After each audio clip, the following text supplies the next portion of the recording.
శ్రీకాకుళం.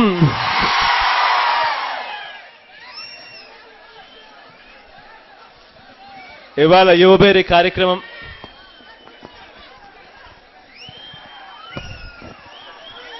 ఈ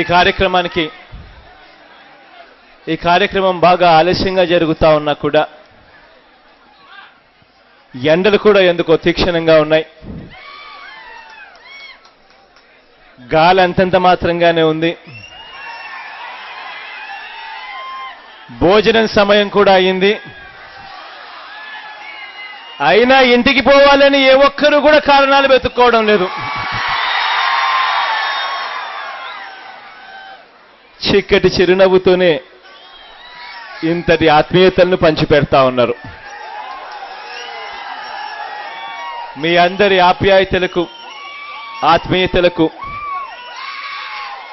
ప్రతి చెల్లెమ్మకు ప్రతి సోదరుడికి చేతులు జోడించి శిరస్సు వంచి పేరు పేరున హృదయపూర్వకంగా కృతజ్ఞత తెలుపుకుంటా ఉన్నా.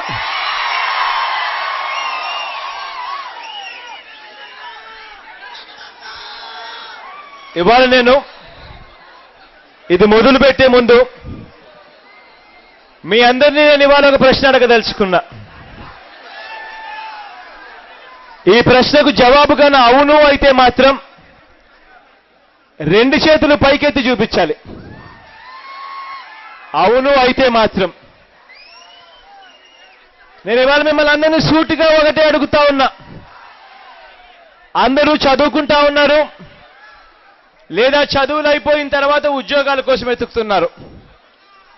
మీ అందరికీ ఉద్యోగాలు కావాలా వద్దా? రెండు చేతులు పైకెత్తాలి కావాలనే వాళ్ళంతా కూడా.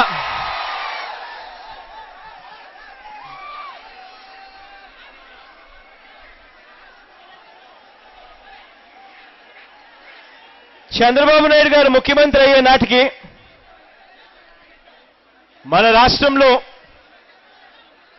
దాదాపుగా 1,42,000 ఉద్యోగాలు, 1,42,828 ఉద్యోగాలు ఉన్నట్టుగా రాష్ట్రం విభజించేటప్పుడు లెక్కలు కట్టారు. ఇలా గవర్నమెంట్లో అంతా కలిసి సీమాంధ్ర రాష్ట్రానికి 1,42,000 కొత్త ఉద్యోగాలు ఇచ్చే అవకాశాలు ఉన్నాయని చెప్పి లెక్కలు కడితే ఇప్పటికీ దాదాపుగా 22 నెలలైంది. ఈ 22 నెలల కాలంగా ఇంతవరకు ఏపీపీఎస్సీ పరీక్షలు ఇంతవరకు పెట్టే కార్యక్రమం జరగల. ఎప్పుడు పెడతారో అని చెప్పి ఎదురు చూస్తా ఉన్న విద్యార్థులకు ఫలానా తేదీలు పెడతాము అని చెప్పి కనీసం క్యాలెండర్ కూడా రిలీజ్ చేయలేదు. ఉద్యోగం కోసమని గవర్నమెంట్ ఉద్యోగాలు 1,42,000 ఉన్నాయి. కష్టపడితే ఉద్యోగం వస్తుంది, చదువుకుంటే ఉద్యోగాలు వస్తాయని ఆ ఏపీపీఎస్సీ పరీక్షల కోసం గ్రామాల నుంచి నగరాలకు వచ్చి డిస్ట్రిక్ట్ హెడ్ క్వార్టర్స్కి వచ్చి డిస్ట్రిక్ట్ హెడ్ క్వార్టర్స్లో కోచింగ్ సెంటర్లకు వెళ్ళి హాస్టళ్లలో ఉంటూ పిల్లలు చదువుకుంటా ఉన్నారు. చదువుల కోసం తల్లిదండ్రులు ఊరి దగ్గర వాళ్ళకున్న పొలాలమ్మి పిల్లలకు గవర్నమెంట్ ఉద్యోగాలు వస్తాయి చదువుకుంటే బాగా అని చెప్పి పొలాలమ్మి పిల్లలకు డబ్బులు పంపిస్తా ఉన్నారు. ఇప్పటికీ 22 నెలలు అయిపోయింది. పిల్లలు చదువుతా ఉన్నారు. ఎప్పుడు ఏపీపీఎస్సీ పరీక్షలు పెడతారో కూడా కనీసం చెప్పను కూడా చెప్పడం లేదు ఈ రాష్ట్ర ప్రభుత్వం. డిఎస్సి పరీక్షలు జరిగాయి. 10,000 ఉద్యోగాలు డిఎస్సి పరీక్షలు జరిగాయి. ఇప్పటికి దాదాపుగా 14-15 నెలలు అయిపోయింది. ఇంతవరకు మెరిట్ లిస్ట్ ఇవ్వలేదు. ఎప్పుడు ఉద్యోగాలు ఇస్తారో తెలీదు. పైగా క్లస్టర్ స్కూల్స్ అని ఉన్న స్కూళ్లను తగ్గిస్తా ఉన్నారు, ఉన్న హాస్టళ్లను తగ్గిస్తా ఉన్నారు. తగ్గించి పైగా 7,000 టీచర్ ఉద్యోగాలు ఇవాళకి ఖాళీగా 7,000 టీచర్ ఉద్యోగాలు ఇంకా సర్ప్లస్ గా ఉన్నాయి అని చెప్పి రాష్ట్ర ప్రభుత్వం నివేదికలు లీక్ చేస్తా ఉంది. అంటే ఆ 10,000 మందికి ఉద్యోగాలు ఇస్తారో ఇవ్వరో కూడా తెలియని పరిస్థితిలో ఇవాళ డిఎస్సి పరీక్షలు రాసిన పిల్లల పరిస్థితి. ఇవాళ అవుట్సోర్సింగ్ లో దాదాపుగా 2 లక్షల మంది పిల్లలు బాబు వస్తే జాబ్ వస్తుంది అని ఆ రోజు ఎన్నికలప్పుడు ఇలా పాంఫ్లెట్లు పంచారు. ఏ టీవీ ఆన్ చేసినా కూడా ఇంటికి వెళ్తే కనిపించేది జాబ్ రావాలంటే బాబు ముఖ్యమంత్రి కావాలి అన్న మాట కనిపించేది. టీవీ ఆన్ చేస్తే అదే మాటలు, చంద్రబాబు నాయుడు గారు మైకు పట్టుకుంటే అదే మాటలు.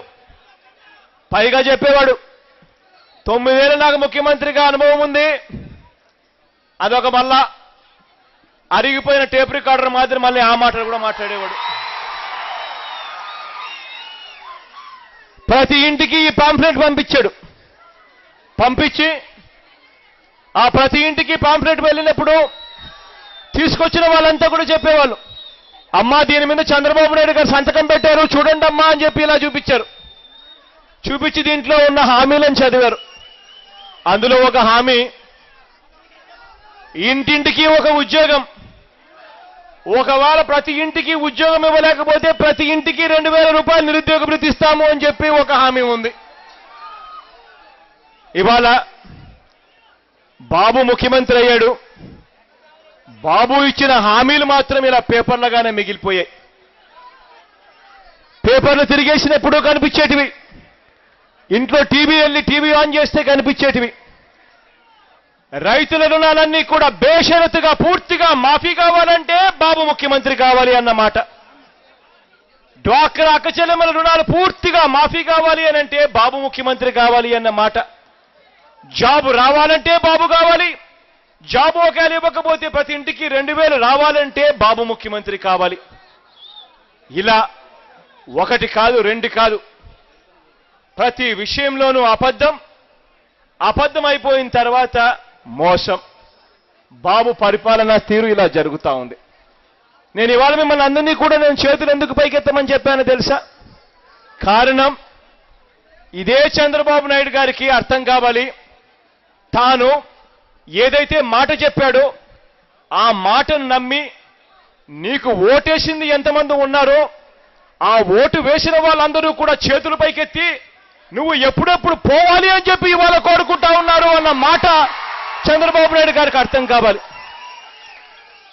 మోసం చేసి ప్రజల భావోద్వేగాలతో ఆడుకుంటే, మోసం చేసి విద్యార్థుల భావోద్వేగాలతో ఆడుకుంటే వాళ్ళ ఉసురు చంద్రబాబు నాయుడు గారికి తగులుతుంది అని చంద్రబాబు నాయుడు గారికి అర్థం కావడానికి మీ చేత చేతులు పైకెత్తిచ్చినాను ఇంతకుముందు.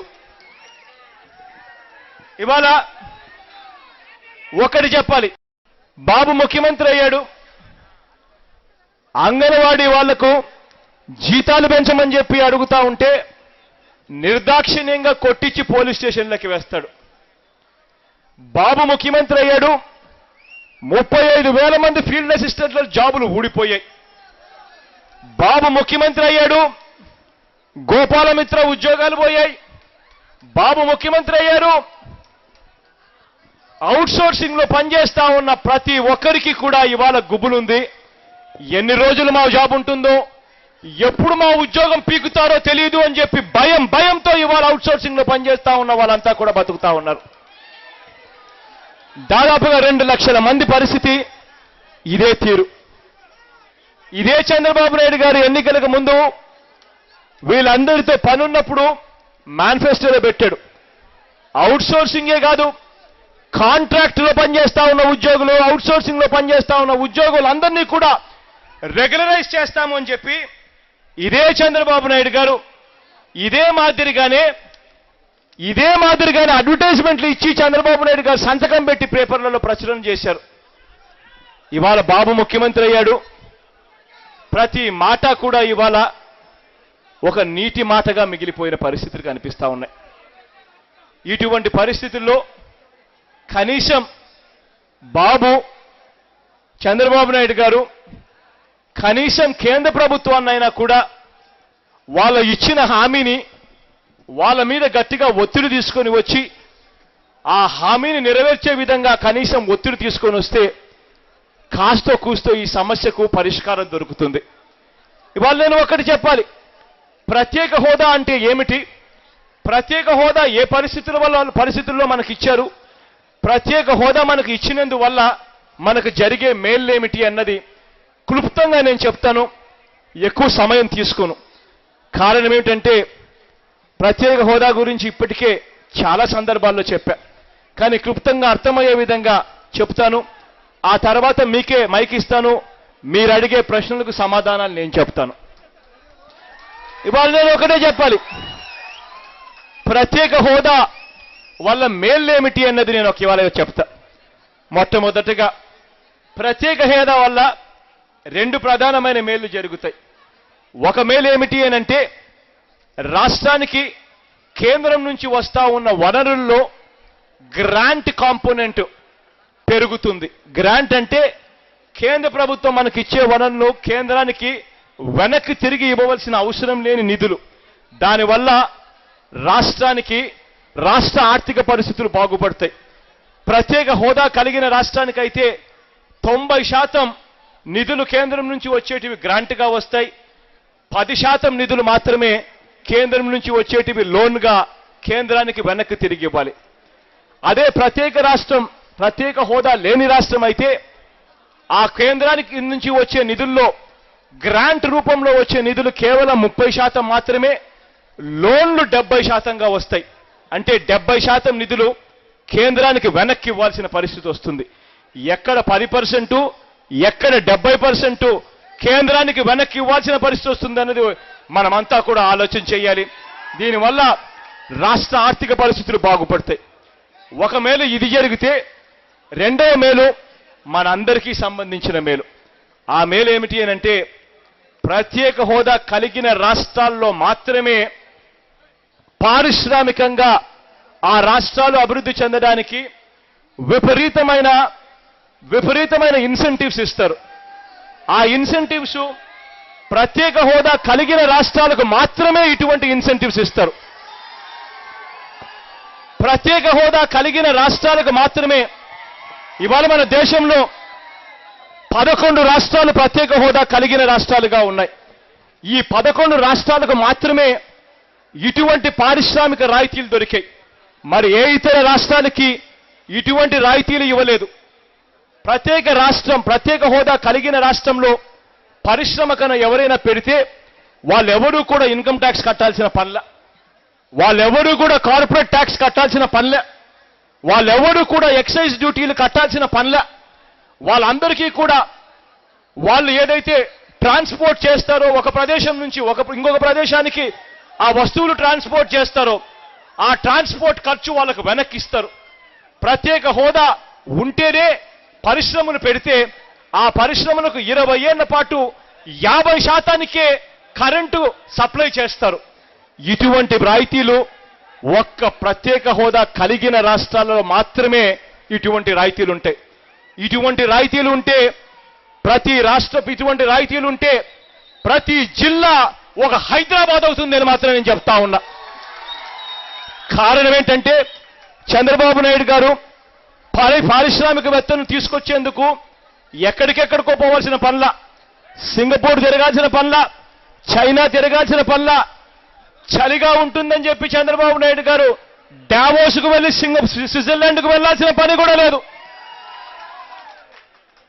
ప్రత్యేక హోదా ఇస్తే ఎవ్వరూ ఎక్కడికి పోవాల్సిన పనుల. మన రాష్ట్రంలో డబ్బులు పెట్టగలిగిన ప్రతి ఒక్కడూ ఒక పారిశ్రామికవేత్త అవుతాడు. పక్క రాష్ట్రాల నుంచి వచ్చే వాళ్ళంతా కూడా మన రాష్ట్రంలో పెట్టుబడులు పెడతారు. పక్క దేశాల నుంచి ఉన్న వాళ్ళంతా కూడా మన రాష్ట్రంలోకి వచ్చి పెట్టుబడులు పెడతారు.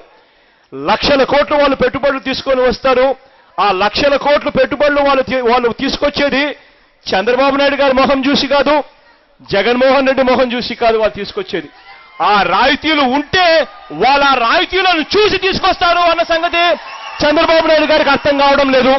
అర్థమైనా తెలియనట్టు నటిస్తా ఉన్నాడు. ఆ రాయితీలుంటే లక్షల కోట్లతో పెట్టుబడులు వస్తాయి. లక్షల కోట్లతో పెట్టుబడులు వస్తే లక్షల ఉద్యోగాలు మనకు అందుబాటులోకి వస్తాయి. ప్రత్యేక హోదా గల మన రాష్ట్రాలకు వస్తే పరిశ్రమల దగ్గరికి వెళ్ళి మనం పేపర్ వెళ్ళి పరిశ్రమలకు అప్లికేషన్ పెడితే నో వేకెన్సీ బోర్డులు కనిపించావు. మనకు ప్రత్యేక హోదా మనకు ఇస్తే ఇక్కడ జాబులు ఉన్నాయి, అప్లై చేసుకోండి అన్న బోర్డులు కనిపిస్తాయి. ప్రత్యేక హోదా కలిగిన రాష్ట్రం అయితే ప్రత్యేక హోదా కలిగితేనే ఈ వసతులన్నీ మనకు వస్తాయి. కానీ ఇవాళ అటువంటి పరిస్థితి నుంచి ఇవాళ ఏం జరుగుతా ఉంది అన్నది ఒక్కసారి గమనిస్తే, ప్రత్యేక హోదా ఇచ్చిన ఒక్కసారి మనం ప్రత్యేక హోదా కలిగిన రాష్ట్రాలు ఎలా ఉన్నాయి అని చెప్పి ఒక్కసారి మనం గమనిస్తే, ఇదే ప్రత్యేక హోదా కలిగిన రాష్ట్రంలో ఒక చిన్న ఉదాహరణకు నేను చెప్తా. ఇదే ప్రత్యేక హోదా కలిగిన రాష్ట్రం మనమంతా కూడా చూశాం. ఉత్తరాఖండ్ అన్న దేశం ప్రత్యేక హోదా కలిగిన రాష్ట్రం. ఉత్తరాఖండ్లో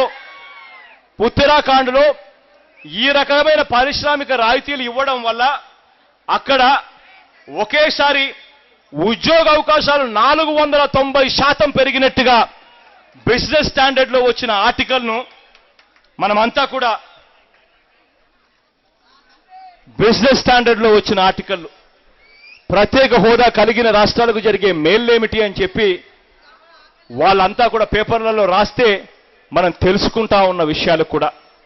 ఇవాళ నేను ఒకటి చెప్పాలి, ప్రత్యేక హోదా మనకు ఎటువంటి పరిస్థితిలో ఇచ్చారు అంటే కారణం, ఆ రోజు రాష్ట్రాన్ని అన్యాయంగా విభజిస్తా ఉన్నాం. రాష్ట్రాన్ని అన్యాయంగా విభజిస్తా ఉన్నప్పుడు మీకు ఇష్టం లేకపోయినా కూడా రాష్ట్రాన్ని విభజిస్తా ఉన్నాము కాబట్టి ఆ రాష్ట్రం నుంచి హైదరాబాద్ అన్న నగరం తీసేస్తా ఉన్నాం. హైదరాబాద్ అన్న నగరం లేదు కాబట్టి మీకు ప్రత్యేక హోదా ఇస్తా ఉన్నామని చెప్పి ఆ రోజు గొప్పగా చెప్పారు. ఆ రోజు పార్లమెంట్లో ఆ రోజు ఒకటి చెప్పాలి, ఇవాళ హైదరాబాద్ మనకు ఎందుకంత ముఖ్యమో అని. ఇవాళ చదువు అయిపోయిన తర్వాత, డిగ్రీ చేతికి వచ్చిన తర్వాత ఏ పిల్లాడైనా కూడా ఉద్యోగం కోసం ఎక్కడికి వెళ్తాడు అని అంటే అది హైదరాబాద్ నగరానికి వెళ్తాడు ఉద్యోగం కోసం. ఇవాళ చదువు అయిపోయిన తర్వాత ఆ బీటెక్ కంప్యూటర్సో, ఆ ఈసీఈనో, ఎంసీఏనో, ఈ కంప్యూటర్స్ చదువులు చదివిన ప్రతి పిల్లాడు ఎక్కడికి పోతాడు అని అంటే హైదరాబాద్కే పోతాడు నేరుగా ఉద్యోగం కోసం అని చెప్పి.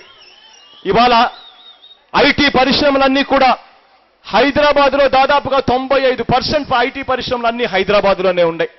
ఇవాళ మ్యానుఫ్యాక్చరింగ్ సెక్టర్లో హైదరాబాద్ నగరంలోనే 70% రాష్ట్రంలో ఉన్న మొత్తం పరిశ్రమలన్నీ కూడా 70% పరిశ్రమలు హైదరాబాద్ చుట్టూనే ఉన్నాయి. ఉద్యోగం కోసం ఏ ఒక్కరు ఎత్తుక్కోవాలనుకున్నా వాళ్ళు నేరుగా పోయేది హైదరాబాద్ కోసమే.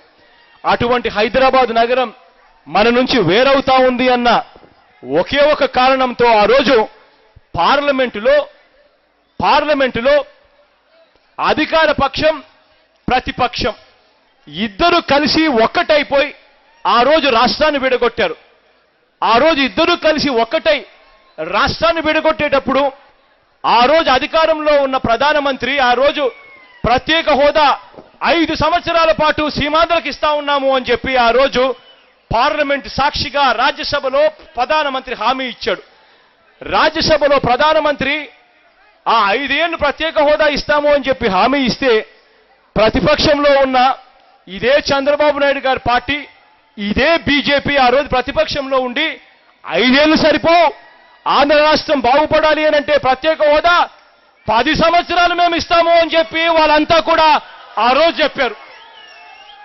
ఆ రోజు పార్లమెంట్ సాక్షిగా ఆ రోజు అధికార పక్షం, ప్రతిపక్షాలు ఇద్దరు కలిసి ఒక్కటై ఆంధ్ర రాష్ట్రాన్ని నిలువులా చీల్చారు ప్రత్యేక హోదా అంటూ హామీ ఇస్తూ.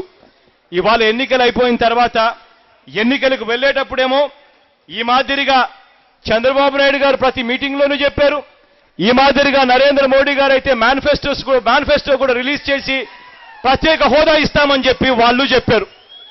ఇలా మేనిఫెస్టో రిలీజ్ చేశారు. తిరుపతిలో నరేంద్ర మోడీ గారు వెంకయ్య నాయుడును పక్కన పెట్టుకొని ప్రత్యేక హోదా ఇస్తాము అని చెప్పి నరేంద్ర మోడీ గారు కూడా చెప్పారు.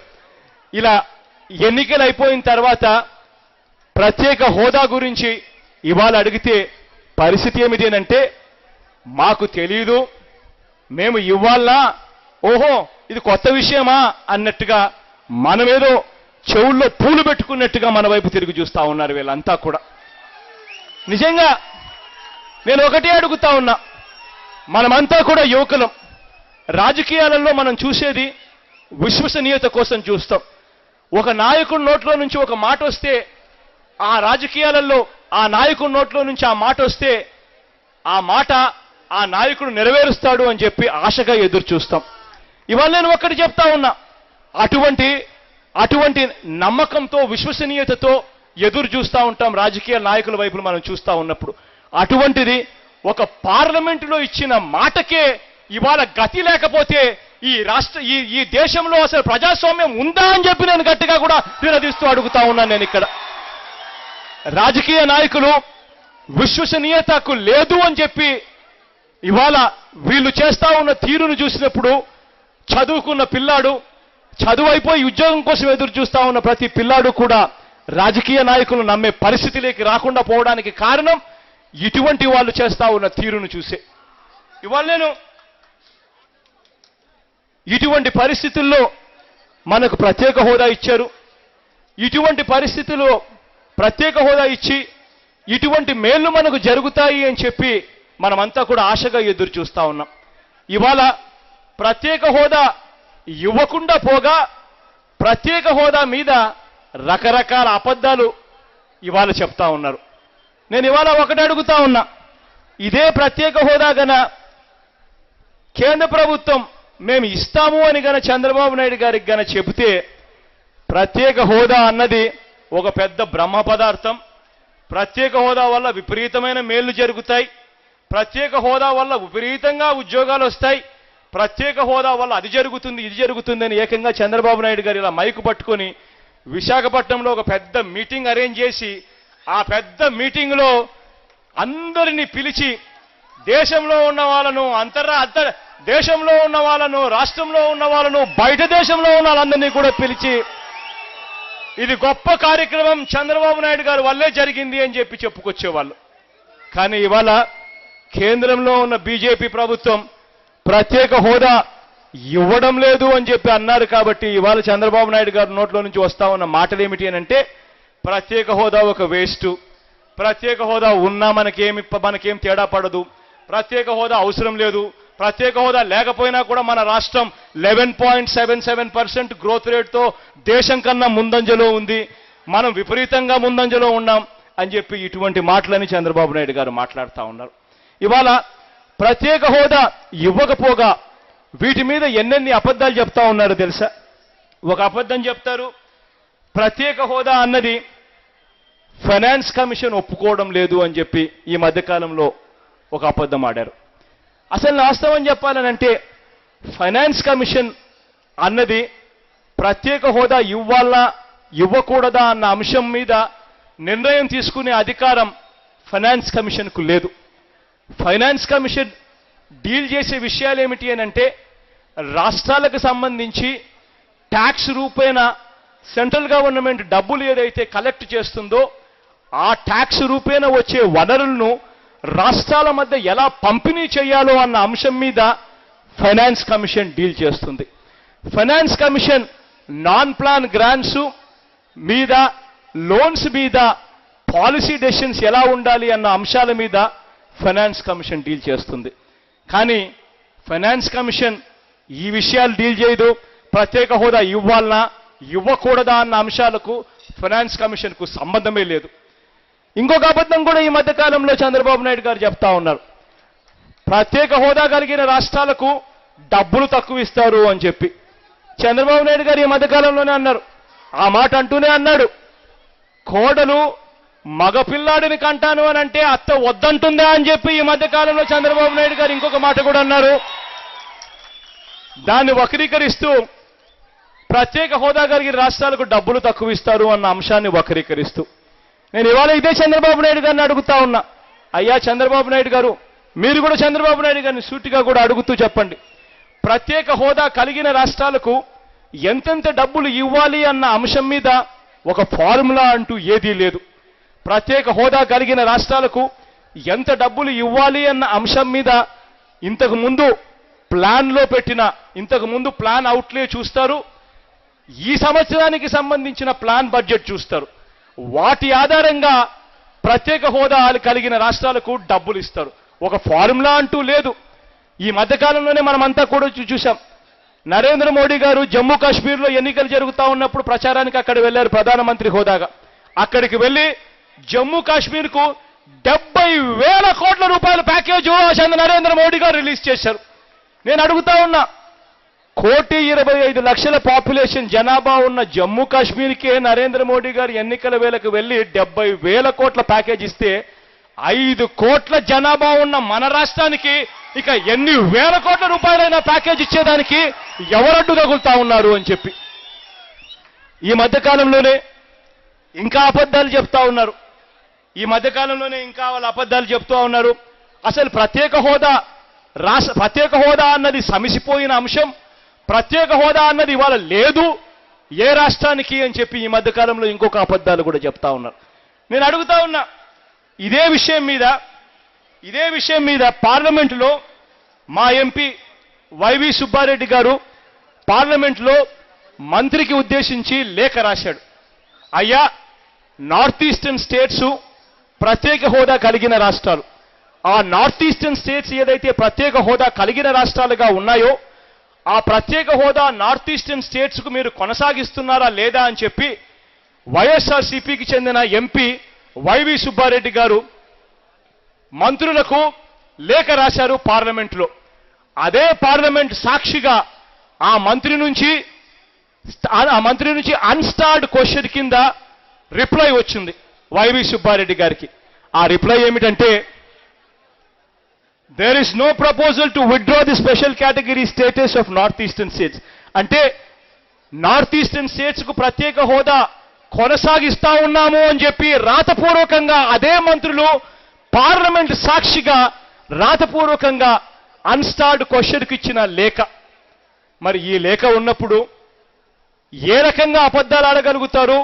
ప్రత్యేక హోదా ఇవ్వడం లేదు, ప్రత్యేక హోదా లేదు, ప్రత్యేక హోదా రాష్ట్రంలో సమిసిపోయిన అంశం అని చెప్పి ఎలా చెప్పగలుగుతారు అని చెప్పి నేను అడుగుతా ఉన్నా. మరోవైపున ఇంకొకటి కూడా చెప్పాలి.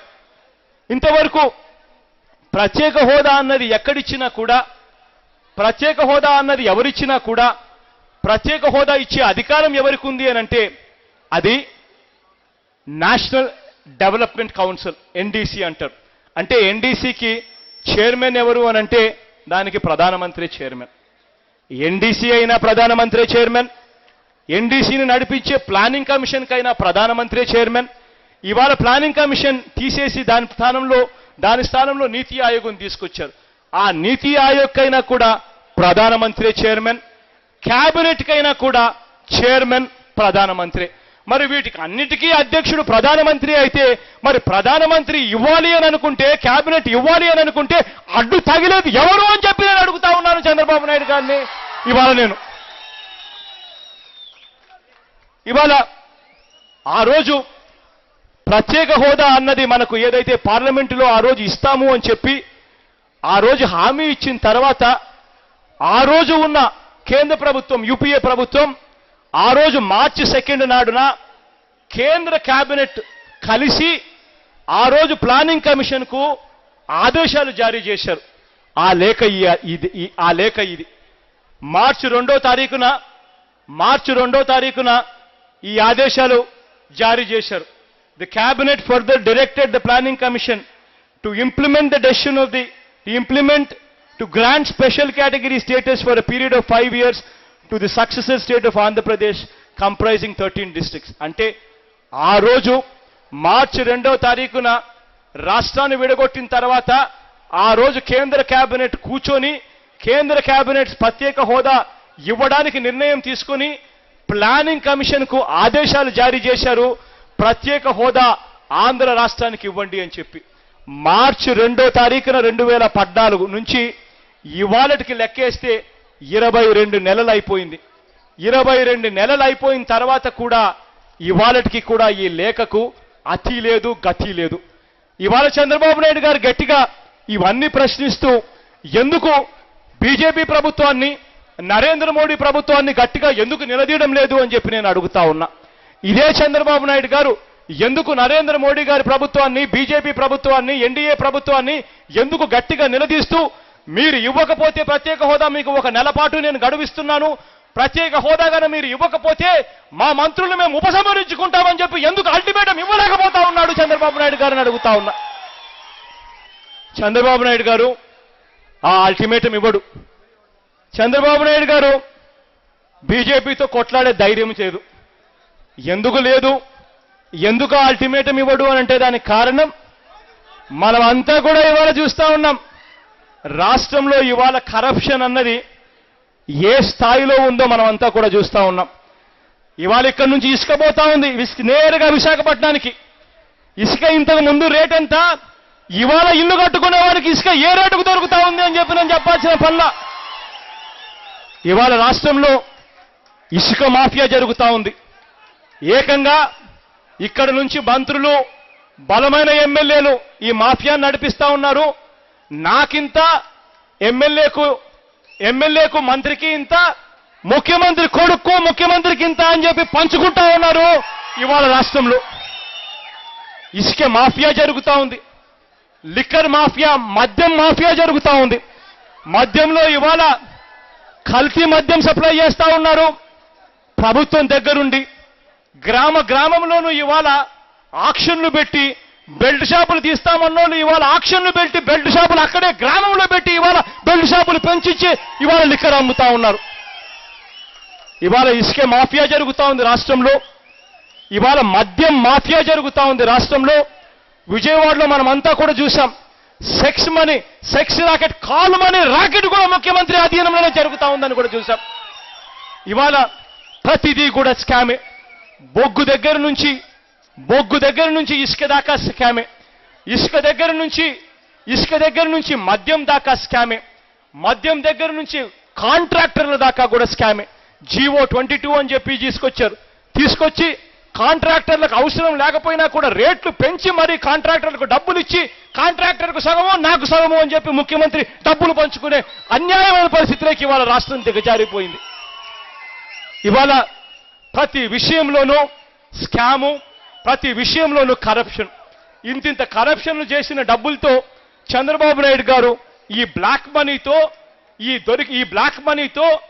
ఈ లంచం తీసుకున్న ఈ డబ్బులతో ఇదే చంద్రబాబు నాయుడు గారు పక్కన తెలంగాణ రాష్ట్రంలో ఎమ్మెల్సీ ఎన్నికలు జరుగుతూ ఉంటే ఆ ఎమ్మెల్సీ ఎన్నికల్లో తెలుగుదేశానికి సంబంధించిన వ్యక్తిని ఎమ్మెల్సీగా గెలిపించుకోవాలని టీఆర్ఎస్ పార్టీకి సంబంధించిన 8 మంది ఎమ్మెల్యేలకు ఒక్కొక్కరికి 5 కోట్ల నుంచి 20 కోట్ల రూపాయల లంచం ఇవ్వజూపి ఆ లంచం బ్యాగుల్లో పెట్టుకుని డబ్బులు ఇస్తూ దొరికిపోయిన సంగతి, వీడియో టేపులతో, ఆడియో టేపులతో దొరికిపోయిన సంగతి మనమంతా కూడా చూసాం. ఆ నల్లధనంతో దొరికిపోయిన ఈ చంద్రబాబు నాయుడు గారు, ఆడియో టేపులు, వీడియో టేపులతో దొరికిపోయిన ఇదే చంద్రబాబు నాయుడు గారు ఆ కేసుల నుంచి బయటపడేందుకు అగసాట్లు పడతా ఉన్నాడు, నానా తిప్పలు పడతా ఉన్నాడు. ఆ అగసాట్లు పడతా ఉన్న చంద్రబాబు నాయుడు, నానా తిప్పలు పడతా ఉన్న చంద్రబాబు నాయుడు గారు బీజేపీ ప్రభుత్వానికి వ్యతిరేకంగా మంత్రులను ప్రత్యేక హోదా కోసం వెనక్కి తీసుకుంటా అని చెప్పే దమ్ము, ధైర్యం ఈ చంద్రబాబు నాయుడు గారికి లేకుండా పోయింది. ఇదే చంద్రబాబు నాయుడు గారు ఆ దమ్ము, ధైర్యము లేక తన స్వార్థం కోసం 5 కోట్ల మంది ప్రజల జీవితాలను ఇవాళ తాకట్టు పెట్టాడు ఇదే చంద్రబాబు నాయుడు గారు. ఇవాళ చంద్రబాబు నాయుడు గారు వచ్చినప్పుడు గట్టిగా నిలదీస్తూ ఈ ప్రశ్నలన్నీ మీరు అడగండి. మీ స్వార్థం కోసం మీరు మీకు లంచాల కేసుల నుంచి బయటపడేందుకోసం మా జీవితాలతో చెలగాటలాడడం నేరం, అన్యాయం కాదా అని చెప్పి చంద్రబాబు నాయుడు గారు నిలదీస్తూ గట్టిగా అడగండి. ఇవాళ ప్రత్యేక హోదా కలిగిన పరిస్థితులు, ప్రత్యేక హోదా కలిగిన అంశాల మీద మీకు చెప్పడం జరిగింది. నేను ఇవాళ ఇంకొకటి కూడా చెప్తా ఉన్నా. ప్రత్యేక హోదా అంశం మీద ప్రతి ఒక్కళ్ళం కూడా పూర్తి అవగాహన పెంచుకోవాలి. ఈ పూర్తి అవగాహన మనం పెంచుకుంటేనే రేపొద్దున మనం కేంద్ర మంత్రులనైనా సరే, రేపొద్దున చంద్రబాబు నాయుడు గారినైనా సరే గట్టిగా నిలదీసే పరిస్థితి వస్తుంది. ఇలా మనం గట్టిగా నిలదీస్తేనే మనకు న్యాయం జరుగుతుందన్నది మనం మర్చిపోకూడదు. ఇవాళ నేను ఒకటి చెప్తా ఉన్నా, మనమంతా కూడా ప్రత్యేక హోదా సంపాదించాలంటే ఇది కేవలం ఒక జగన్ వల్ల సాధ్యమయ్యేది కాదు. జగన్కు తోడుగా మీ అందరి అండదండలు ఉంటేనే ఇది సాధ్యమవుతుంది అన్నది మనం ఎవ్వరం కూడా మర్చిపోకూడదు. ఇవాళ ప్రత్యేక హోదా గురించి పూర్తిగా అవగాహన పెంచుకోవాలనంటే ఎవరైనా కూడా చేయాల్సిందల్లా ఏమీ లేదు. కంప్యూటర్ తీసుకొని కంప్యూటర్లోకి వెళ్ళి కంప్యూటర్లో government of India finance department special status అని కొడితే అన్ని రకాల వెబ్సైట్లు ఓపెన్ అవుతాయి. ప్రత్యేక హోదా గురించి పూర్తిగా అవగాహన అన్నది ఆ వెబ్సైట్స్ లేకపోతే మనకు పూర్తిగా అవగాహన వస్తుంది. అదే మాదిరిగానే వైఎస్ఆర్ కాంగ్రెస్ పార్టీ వెబ్సైట్ లేకపోయినా కూడా మీకు పూర్తి అవగాహన ఇచ్చే విషయంలో వైఎస్ఆర్ కాంగ్రెస్ పార్టీ వెబ్సైట్లో ఈ లింక్స్ పెడతారు. ఈ లింకులు పెట్టడమే ఈ ఇన్ఫర్మేషన్ ఇచ్చే లింక్స్ పెట్టడమే కాకుండా మీకు కూడా మెటీరియల్ అందుబాటులోకి తీసుకొచ్చే విధంగా ఈ మాదిరిగా పాంఫ్లెట్ కూడా 2 పేజీల పాంఫ్లెట్ వైఎస్ఆర్ కాంగ్రెస్ పార్టీ వెబ్సైట్లో కూడా పెట్టడం జరిగింది. ఈ విషయాలు అన్నీ కూడా అందరికీ కూడా తెలిసిన విషయాలే. ఒక చంద్రబాబు నాయుడు గారు ఒక్కరు మాత్రమే ఈ విషయాల మీద అబద్ధాలు చెప్పి, ఈ విషయాల మీద మోసం చేసి, ఈ విషయాల మీద తన నైజాన్ని మళ్ళీ నిరూపించుకునే కార్యక్రమం చేస్తా ఉన్నారు. మనకు అవగాహన పెరిగితే మనం వీళ్ళందరినీ గట్టిగా నిలదీసే పరిస్థితి వస్తుంది. నేను ఇవాళ మైక్ మీ దగ్గరికి పంపిస్తా ఉన్నాను. మీకే నేను మైక్ ఇస్తాను. మీరే ప్రశ్నలు అడగండి. మీ ప్రశ్నలకు సమాధానం నేను చెప్తాను. ఎవరైనా మాట్లాడాలనుకుంటే దయచేసి మైక్ మీ దగ్గరికి పంపిస్తాను. మీరు అడగండి, నేను సమాధానాలు చెప్తాను.